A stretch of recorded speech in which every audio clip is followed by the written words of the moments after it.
right, what's up, everybody? Good morning. Welcome to a Mardi Gras edition of Morning Scone presented by Brock, the Baton Orthopedic Clinic, and HUDCO Roofing, HUDCORoofing.com. Do business with someone you know. HUDCO Roofing, HUDCORoofing.com.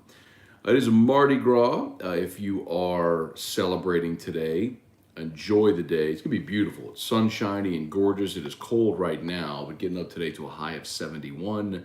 So if you are getting out to parades, etc., should be a really beautiful day today. Maybe pack a light jacket sort of thing. And yes, I've just turned into the weatherman.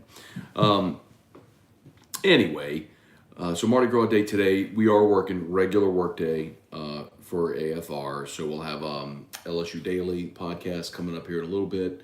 We'll have AFR at 3, of course. I'm excited about today. We'll have Bregman on today, and we're actually resuming something we did 5-6 years ago when Bregman was in the minors. We're going to do a weekly interview with Bregman during the season this year. So he's going to be on Tuesdays here through, I would presume, October, maybe even November, if they play that long. So really looking forward to that. We'll have Bregman on today. And obviously a pivotal day for Major League Baseball is their discussions, their self-imposed deadline last night was extended as talks went past 2 a.m. So apparently they made some progress, which is really good. So no LSU baseball or basketball today. They both play tomorrow. So baseball's at home against UNO. Basketball is, of course, on the road against Arkansas with a really good opportunity for a very quality road quad 1 win, which could potentially move you up a line. So fingers crossed, knock on wood, and all that good stuff. Let's see what else we have. Of course, scouting combine is getting underway in Indianapolis. The Saints have begun their full-scale restructuring of contracts. That the NFL did confirm that the Saints will play in London. We're still unsure who that opponent is going to be. It's either going to be the Bengals, the Raiders, or the Ravens. As the league has always said, it would be an AFC NFC matchup. So the Saints have 2 home games this year, or 3 home games against against AFC teams. So it's Bengals, Ravens, Raiders. It's going to be one of those 3. So, all right, let me know what y'all got. Fire away. One more thing before I go any further. Tonight, so after AFR, 6:30, I'm leaving the studio, going straight over to S&P on Nicholson. So S&P, if you're going south on Nicholson, if you're familiar, right where Pluckers is, there's like that Shell station, and then S&P is right next to it. S&P tonight is their rare whiskey raffle. So same as we did with Calandros, we're going to do it virtually. A guy, KP, over there was good enough to offer St. Lillian for the 2nd year in a row to be the beneficiary. So if you can, please go get by and buy raffle tickets. If you're in that area. If you're not, if you know someone who will be in that area, please give them a pop in and buy some raffle tickets. All the proceeds from the raffle tickets go to St. Lillian. So fundraisers for that school are massive. It's only 10 years old, the school is. So, and if you're not familiar with where Drew goes to school, it's a school for special needs kids in Baton Rouge. And, it just matters. Like small fundraisers, which might not make a dent for larger organizations, are just massive for a school like St. Lillian. So if you can, so many of you have supported St. Lillian so much over the years, which is awesome. And I'm super grateful. But if you can get by S&P and snag a ticket or 2 or 10, that would be awesome. So anyway, there's my pitch. All right, let's say some good mornings here. Hope y'all are having a great day so far. Fire away with anything you got. Hey, Tyler Choate, good morning. Jason Horn, Charlie Gale, Brian Wynn, David Coslin. Morning, Matt. LSU basketball over under 25 wins to finish the season. So they're right at 20. I say they lose to Arkansas, beat Bama, put them at 21.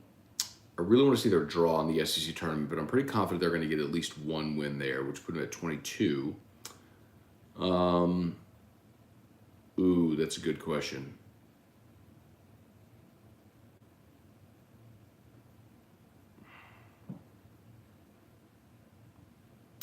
So it's really a matter of, can they win 2 in the SEC tournament and 2 in the Big Dance? I think they are going to win 2 games in the NCAA tournament. I do. I think they're going to end up a 6 seed. I think they're going to win their 6-11 game, and I think they're going to win their second round game.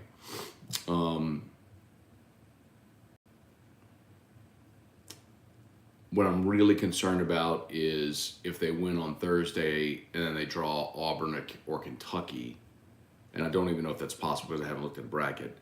I don't think they would win either of those games.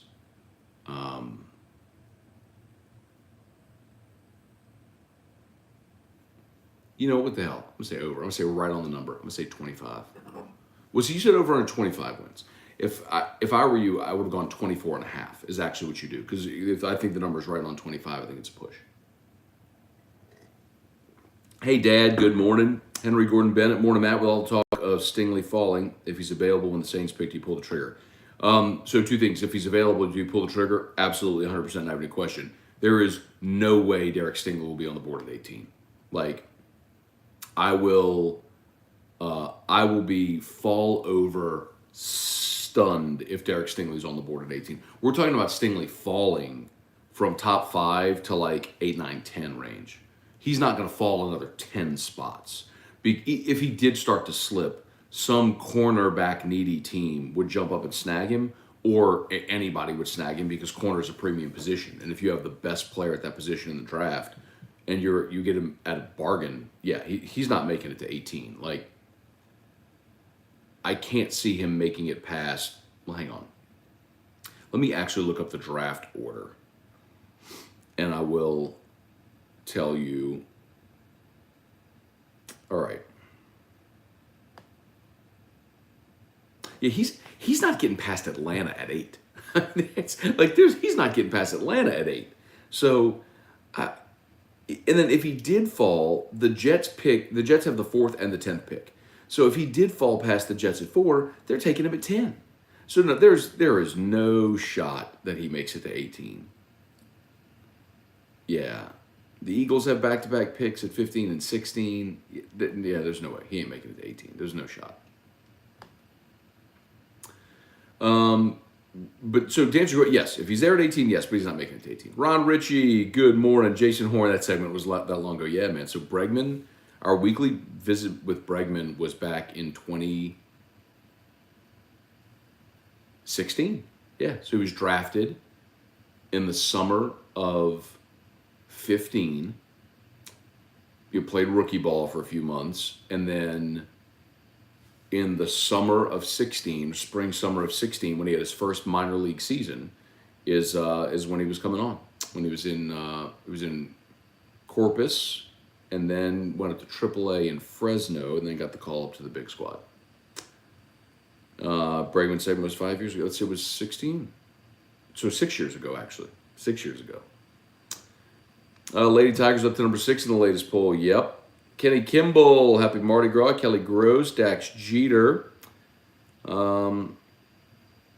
Is it a 6 seed best case, 8 seed worst case? So, Dax, we had Jerry Palm on AFR yesterday and went through all the scenarios, and I think he said ceiling would be a 5. Ceiling, 5.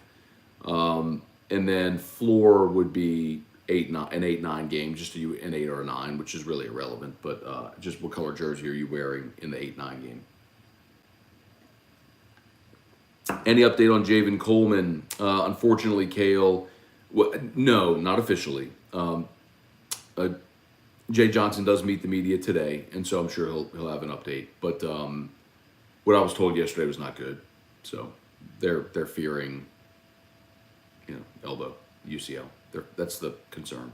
So Rhoda Yule, wonder if Hilliard pitches Saturday. I would assume he would. Bigger question is who follows Hilliard. Remember, Hilliard, here's the thing with McHale, and I don't know why this is really surprising to anyone. McHale Hilliard, because we have a large enough sample size with him. McHale Hilliard is very good for 6 outs, 9 outs, but inevitably, once teams see him run out there 2 or 3 times, they time him and they hit him. Okay. So you think, all right, well, he's a reliever. Go give me 3 outs, 6. But McHale himself has said he's more comfortable in a starting role. When he knows his routine, he knows what day he's getting the ball, he can go through the pregame warm, and that's fine. So Give him the ball to start the game. Let him get you 6 or 9 outs, get you the 2 or 3 innings, then hand the ball to someone who can give you long relief. That's why Javen Coleman was so appealing there, because you'd go breaking ball, Mikhail Hilliard right side to a strong arm lefty in Javen Coleman, and it was 2 completely different release points and approaches. That was really attractive on Saturdays. The big question now is, okay, if you go Mikhail to start, who follows him up if Javen Coleman's not available? So that's what I'm interested in. I still think Mikhail will start. I mean, he was good for 3 innings, and then hung a breaking ball and gave up 2 runs. John Morant is such a freak he is. Yes. Charlie Cavell, good morning. Shelby, do the Saints trade up this year?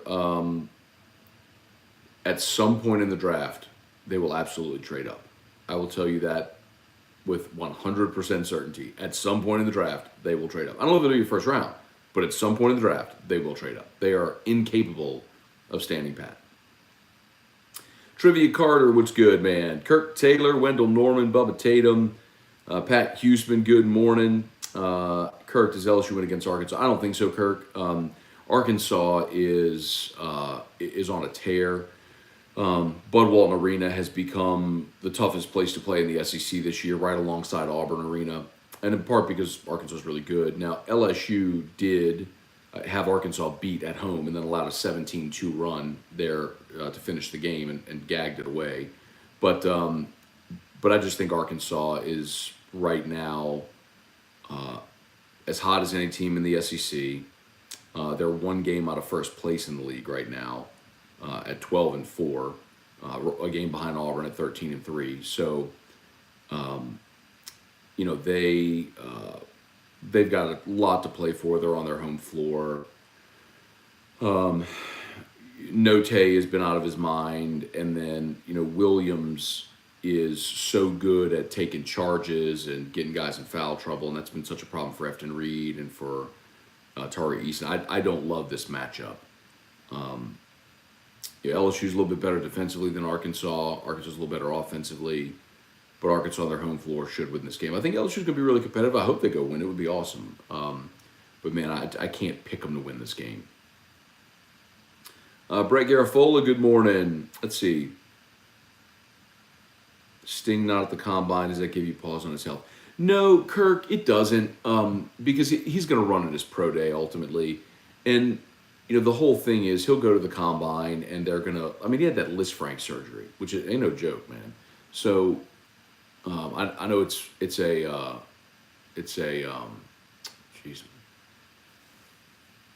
favorite pastime of some LSU fans right now to crap on their own, but no, Derek Stingley's going to be fine. Just take the extra month, get healthy for pro day on April the 6th and run there, work out there. Pat Huseman, got my raffle tickets. Must say, even though I watched 4 others purchase tickets within 6 minutes, that lessens the chances. It feels great to know $500 supporting St. Louis. Thank you, Pat. That's awesome, man. I'm very, very grateful. I'm telling you. Kirk, is it the new St. Louis? The old St. Louis. It's the new St. Louis. But thank you, man. That's awesome, Pat. I appreciate it. Yeah, they did raise $14,000 last year, and I can tell you, I talked to KP yesterday. They're a little shy of that this year, so hoping for a real big day today, man. Hoping that it's but regardless, you got to understand, man. Like any help is so massive. So thank you. So yeah, if y'all know anybody who's in that area, lives in that area, might be in that area.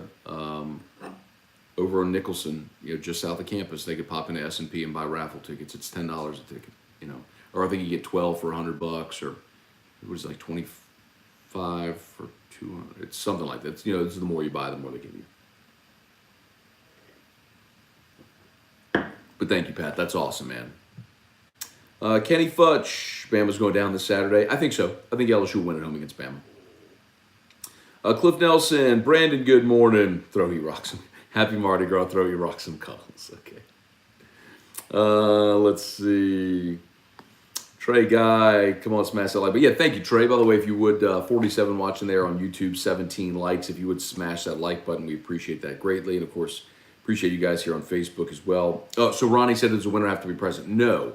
We are doing a virtual auction. So I believe you'll have a week or X amount of days, whatever it is, to get online and purchase your bottle. So do not need to be present. So just snag your tickets and do not need to be present. Thank you. It's important clarification. Dylan Landry, what's up? Trying to decide which is the more annoying sound, Roll Tide or Woo Pig. Annoying is definitely Woo Pig. The calling the hogs thing is stupid. I mean, Woo Pig just sounds embarrassingly dumb to say pig. Now that's no disrespect to the basketball program, which they have been like there are two schools in the conference that care about basketball even when their team is bad, and that's Kentucky and Arkansas. So I don't mean that to say that in any disrespect to their program, the team, whatever, but just the Woo Pig thing is awful. Like spirit fingers and woo, it's stupid. It's the worst. I'd actually be embarrassed if I were an Arkansas fan to have to do that. I flatly wouldn't do that. But they're very good in basketball. Their baseball team is outstanding, and I think they made a pretty good hire with Sam Pittman, who's steadied that football program. So they're coming along. Brian Wynn, for the games, LSU basketball, let's slip away. No doubt. You're being up double digits on the road against South Carolina, gagging away a home game against a quad 3 Ole Miss team, and then allowing that 17-2 spread at the end of the Arkansas game. How different is Arkansas's season if they lose that game? Think of it this way, if you don't recall, Arkansas started conference play 0-3. They lost to Mississippi State, Vanderbilt, and Texas A&M.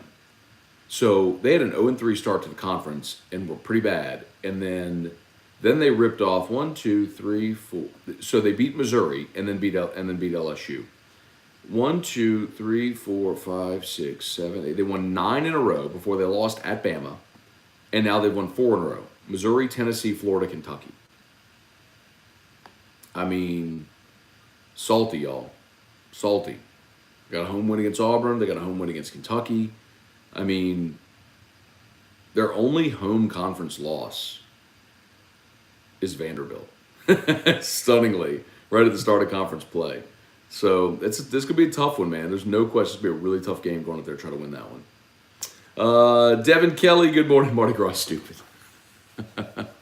Devin, now I did say Mardi Gras is overrated. I think for the city of New Orleans, it's a massive financial deal, right?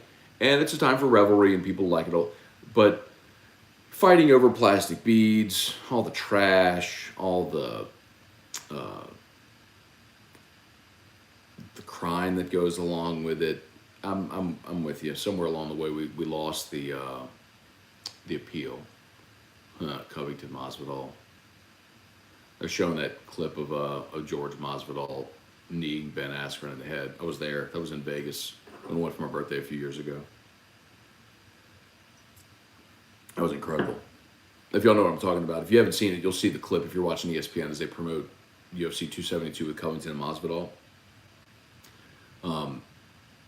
Masvidal, as soon as he was kind of leaning against the cage, and as soon as the referee gave him the signal to fight, Masvidal just ran across the cage and threw a flying knee right into Ben Askren's skull and knocked him out cold. I think it was the quickest knockout in the history of the UFC.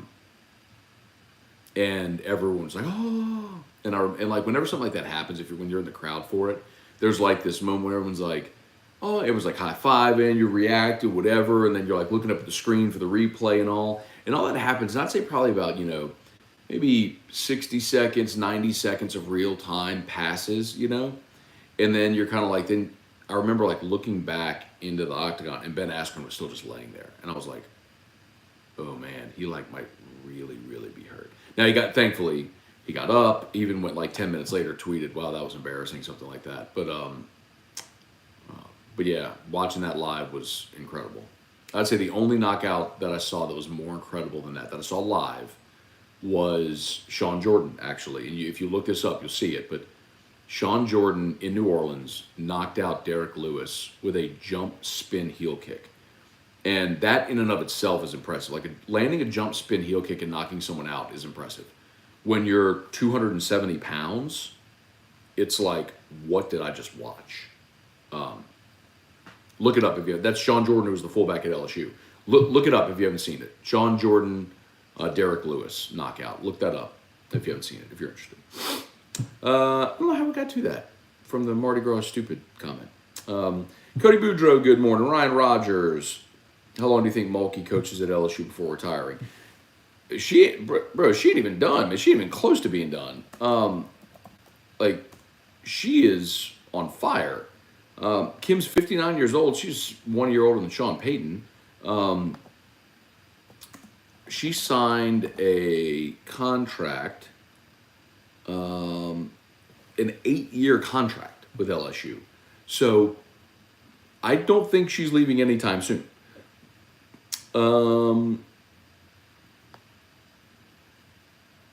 Tracy Poole, Tim Gautreaux, Cody Boudreaux. Mardi Gras is the best holiday next to Halloween. Okay. I feel like you're trolling me. LSU 0399, good morning. Keith H, good morning. Let's hustle. Hope you bring a lot of hats to the big party. Yeah, thank you, by the way. Saturday, Hudco hat party. Let's do it.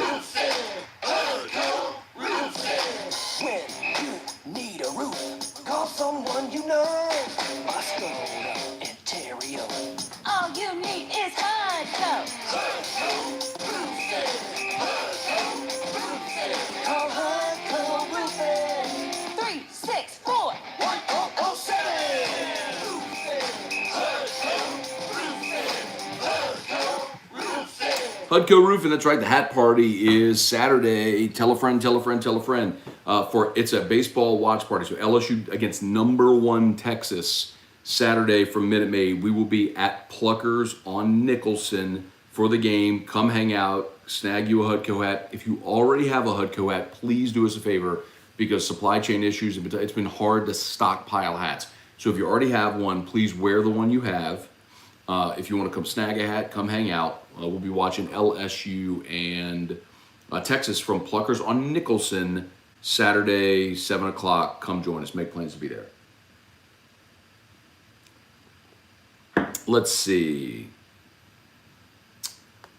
Cody Boudreaux, crazy. Last game I saw in the PMAC was the Arkansas game when we didn't score for 8 minutes. It was awful. Cliff Nelson, toughest place to play might be Tennessee. Those guys haven't lost there this year. Here's what I would say, Cliff. Sometimes it has to do with how good the team is. Like, notice I didn't say Kentucky. Kentucky hasn't lost at Rupp Arena all year. But I don't think Rupp is the toughest place to play. I think largely with Rupp, yes, it's a big arena. But you know what I mean? Like, it's a big arena, but if you've ever been to Rupp, it's kind of sterile. Like, it's off campus. It looks like a big warehouse. It doesn't look like you're walking to this hallowed ground of college basketball. And they're kind of spaced out, and largely it's old. It's kind of like LSU, where you have the older people that sit down close and kind of sit on their hands. Rupp isn't that intimidating. It's just that Kentucky's really good. I'm talking about the arena that jumps and, like, boy, they get on you, and it's Auburn and it's Arkansas, really are the two.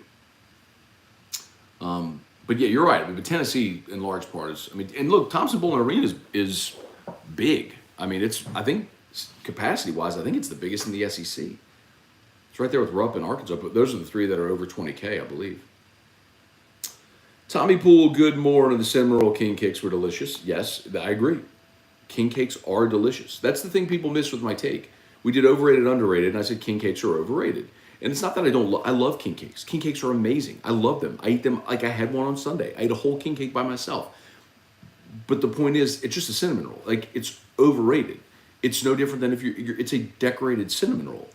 It's fantastic. Something can be fantastic and still be overrated. Like, we go gaga over it. It's a cinnamon roll.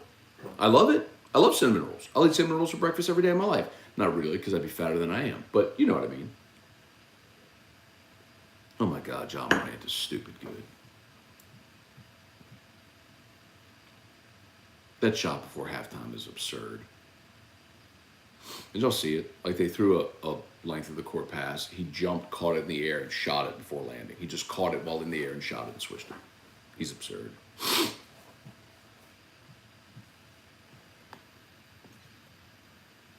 Alex Day, Matt, wondering, do you have to talk to LSU or can you reach out to players directly?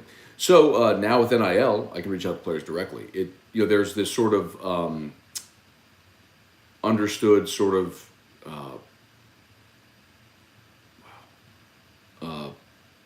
I don't even know that I necessarily would call it professional courtesy, but just a just protocol that. But LSU's never been. Well, let me take that back. Bill Franquez with baseball has always been very accommodating. And Kent has always been very good with basketball as well. Football is completely uninterested in helping me with anything at any point ever. So the great part about NIL is now I'll just reach out to players directly and invite them to come on the show. So that's been a huge boost to me. Like y'all know, I mean, I've done AFR for 12 years. I've never had the LSU. We've talked about this. I've never had the LSU football coach on my show ever. At one point, I believe I had Dave Aranda. I'm trying to think if I had any other coordinators at any point. I think the day they hired Kevin Steele, the day Kevin Steele was introduced, I was in Houston. Panamsky withdrew. Panamsky was at the press conference, and I was on air during the introductory press conference. So then Derek handed Kevin Steele the phone, and Kevin Steele did a 5-minute phoner. But that's the extent of it. LSU's never been helpful with me to get coaches on air, and certainly not players. So, and look, let me be clear. I don't mean that that's like sports information. That was a lot of it was Les Miles. Les never let anybody do anything. And then Ed hated me, so I never got any benefit of anything from that. So, anyway, so NIL's been great for me. All these guys transferred in, I just DM them. Hey, you want to come on radio? Yeah, love to. Thanks for the opportunity. Great, come on.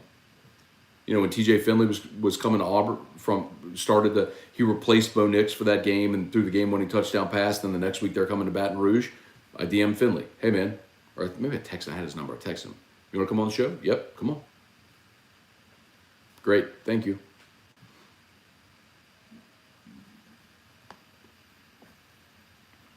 Cliff Nelson, you also get a 10% off purchase at S&P after you purchase a ticket. Snagged a bottle while I was there. Thank you, Cliff Nelson. Great point. That's true. They will give you a discount. If you buy tickets for the raffle, they'll give you a discount on anything else you buy. So thank you for mentioning that. Thank you for buying your ticket, Cliff. I appreciate it, man. You know that. Brandon, the Arkansas Hog Hats are pretty bad too. Yes. You know what's funny? I actually do remember the first time, as a younger person, I was sort of aware of that. 1995, LSU Arkansas in Tiger Stadium. It was the Friday after Thanksgiving, the 1:30 kickoff. Me, my dad, my brother, and Ryan Richard went to the game, sat on the east side, and there was a guy, and LSU won the game. I believe they shut out Arkansas that day. I think it was maybe 28-0. 1995 LSU Arkansas ended. It was 28-0. And I think, if I'm not mistaken, LSU scored all 28 in the first half, and then nobody scored in the second half. That was the DiNardo's first year, and they, of course, ended up going to the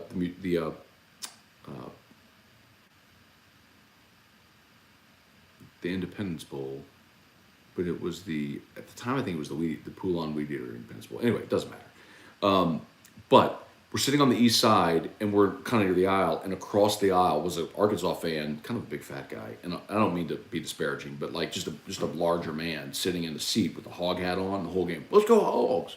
It's still ingrained into my memory that I remember this large man with a pig on his head, just thinking that looked incredibly stupid. Still to this day, I think it looks incredible. Well, you know what I'm talking about, those foam, those hard foam heads, one of those. Bruce Shales, good morning, Pat Huseman. Brandon, Matt, do you think things will change with LSU football staff, with LSU football now with Brian Kelly's staff? What do you mean, Brandon, specifically? What things will change? As always, shout out to Brock, Baton Rouge Orthopedic Clinic.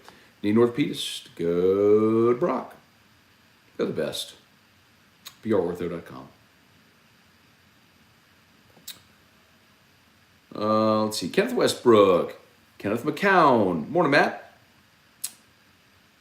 If you run the Pels, how hard would it be to give Zion a max extension? Not hard at all, Kenneth, because when Zion has been on the floor, he's been magnificent. People who keep making the Greg Oden comparisons, you forget that Greg Oden had debilitating injuries and moved like an 80-year-old man when he was 20. He was never what Zion was. Zion last year was magnificent. Like he was, it seemed like every game out, we were looking at historical context, comparing him to Shaq and Moses Malone. And it was incredible the stuff he was doing. So when he's been on the floor, he's undoubtedly been a difference maker. A torn meniscus his rookie year, that's just bad luck. I tore my meniscus putting my kid into the car. This foot thing is a bummer. Heal, get right, come back 100%. But no, I don't think anything of it.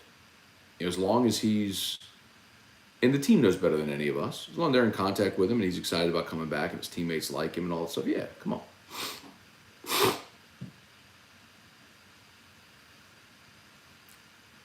Matt, what do you think about king cakes that don't put cinnamon in them? Then it's not a king cake. That's a poser is what that is. Kenneth Westbrook, didn't you have Ensminger once? I don't remember interviewing Slinger. No, and honestly, I don't think so, because he hated doing interviews, hated it. He did his obligatory, preseason media availability. They're contractually obligated to do coordinators did a bowl media availability. And the only interviews that I remember him ever doing was with Hester, because he and Hester were close. So Hester would ask him every now and again. That was about it. Kenneth Kyle, does Nuss leave this summer if he doesn't win the job? Good question, Kenneth. I don't know. But, I would think he probably sticks, because where are you going to go and start? As a guy with no real resume right now, who's going to take you and say, boom, you're our starter today? Unless you want to go to a lower classification. I don't see it.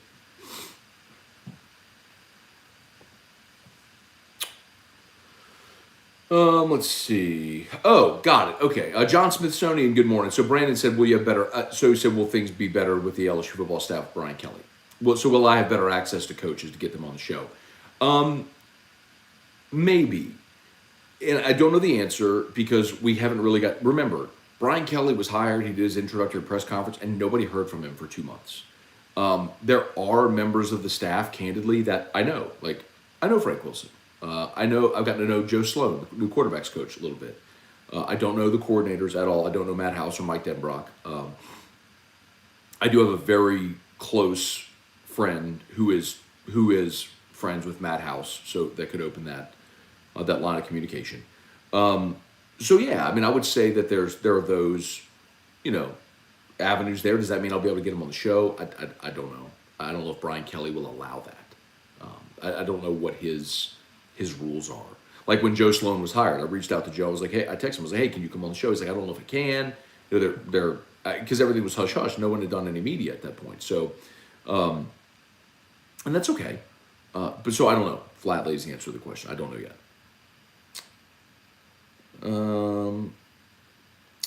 Matt, can you get John Peterson and Jarrett Lee on the show? Sure. What do you want me to talk to him about? I love John, by the way. John comes on often. We talk about golf. So with the majors coming around this spring, of course, we'll have John on the show. And Jay Lee used to do a lot of media with us. Now this was 10 years ago after his career ended, but I think the year after his career ended, he did some stuff on ESPN. I think maybe he was a weekly guest on, oddly enough, what was called Off the Bench, but it was the 6 p.m. show with Jordy and Derek after AFR. That was like Mondays and Wednesdays. I don't even know if y'all remember that. Anyway. It is 8:13. Oh my God, it is 8:13. I gotta go. I'm so sorry. Shout out to Brock, Batters Orthopedic Clinic, Hudco Roofing, HudcoRoofing.com. Again, 6 to AFR. We got the LSU Daily, AFR 3. And please, please, please remember, if you can, the S&P Rare Whiskey Raffle tonight at 6:30. If you can, please get by S&P on Nicholson and buy some raffle tickets. Or if you're not in the area, maybe have someone who is, swing by and snag some raffle tickets for you. I'd appreciate it. All the proceeds go to St. Lillian Academy, Drew's school, so we appreciate it greatly. So thank y'all. Have an awesome day, and we'll see you later today. Peace.